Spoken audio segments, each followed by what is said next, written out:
The Gospel according to St. John, chapter 11, the death and resurrection of Lazarus, by Dr. Christopher Oseodion Aburime. Beginning from verse 1. There was a man named Lazarus from Bethany, the village of Mary and Martha, Mary's sister.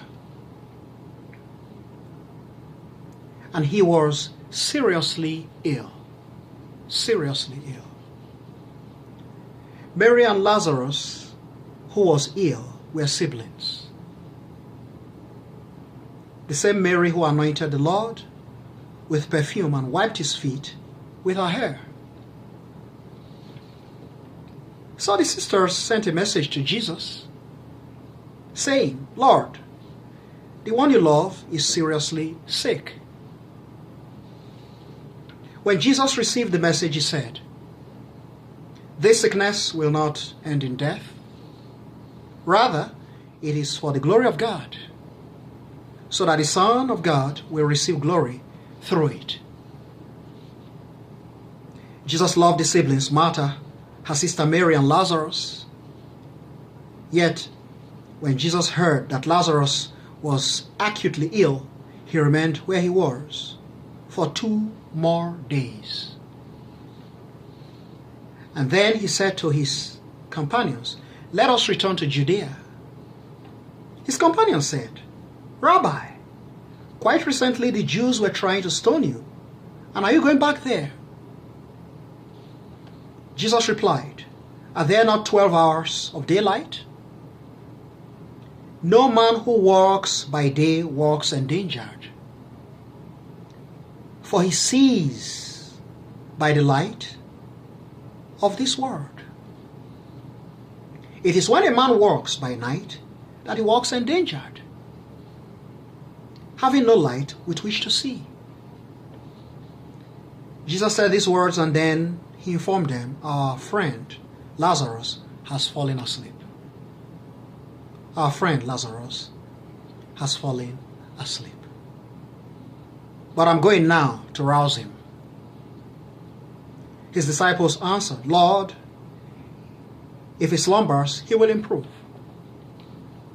Jesus was speaking of the death of Lazarus, but his companions thought he meant a good night's relaxation.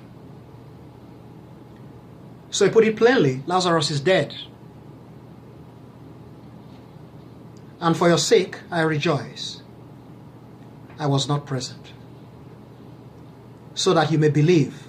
But come, let's go to him." And Thomas, known as Didymus, the twin, said to the remaining disciples, "Let's also go, that we may die with him." Jesus arrived and found that Lazarus had already been buried in the tomb for 4 days. 4 days. Bethany and Jerusalem are only about 2 miles apart. And thus many Jews had already come to console Martha and Mary regarding the loss of their brother Lazarus. When Martha heard that Jesus was approaching their residence, she went out to meet him, but Mary remained at home. And Martha said to Jesus, "Lord, if you had been present, my brother would not have departed. But I know that even at this moment, God will grant you whatsoever you ask of him." Jesus said to her, "Your brother will surely rise again." Martha replied, I know he will rise afresh in the resurrection on the final day, the day of judgment. I know." And Jesus declared to her, "I am the resurrection and the life. I am the resurrection and the life. He who has faith, believing in me, will live, even though he dies. And whoever lives by faith, believing in me, will never die. Do you believe this?" Do you believe this? Yes, Lord, Martha said. I believe that you are the Christ, the Son of God, he who has come from God into the world. And after she spoke, she went and called her sister Mary aside. And she said to her, the teacher is here and wants to see you.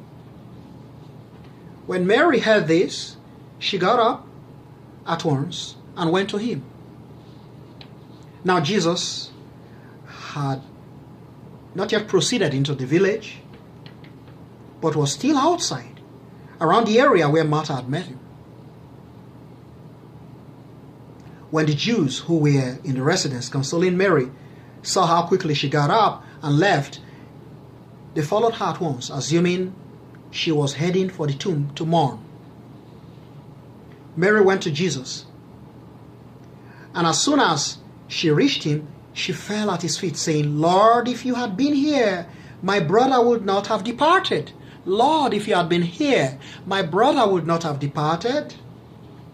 When Jesus saw her weeping, full of tears, and the Jews who had accompanied her also weeping and wailing, he was greatly moved in spirit and very troubled.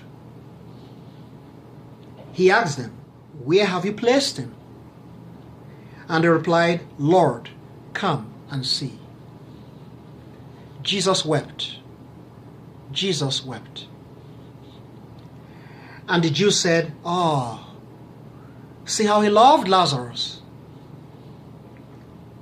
But there were some who said, he healed the eyes of the blind. Could he not have kept this man from dying? Jesus, greatly moved again, arrived at the tomb.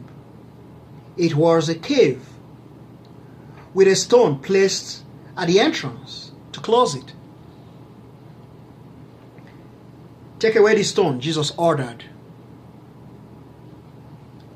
Martha, the sister of the dead man, Lazarus, said to Jesus, Lord, by this time he will stink. This is the 4th day since Lazarus departed. Then Jesus said, did I not inform you already that you will see the glory of God if you believe? So they removed the stone. Jesus lifted up his eyes and said, Father, I thank you. Father, I thank you. For you have heard me. Father, I thank you for you have heard me. I know that you hear me all the time, but I speak for the sake of the people assembled here, that they may believe you sent me. When he had said this, Jesus cried in a stunning voice, Lazarus, come out! The dead man came forth, his hands and feet bound with strips of fabric, and a cloth over his face. Jesus said to them, unbind him and let him go. Many of the people who had come to visit and console Mary saw what Jesus did and believed in him. But some went to the Pharisees and gave them a report of what Jesus had done. Then the supreme priests and the Pharisees called a conference of the Sanhedrin, the high council, and asked, just what are we achieving here? What are we accomplishing? Here is a man performing all these wonderful works. If we allow him to continue like this, all the people will believe in him. If we allow him to continue like this, all the people will believe in him. And then the Roman army will invade us and destroy both our holy temple and our nation. One of them, Caiaphas, who was the leading priest that year, said, you do not appear to have understood anything at all. You do not realize that it is to your advantage that one man should die for the people than that the whole nation should be destroyed.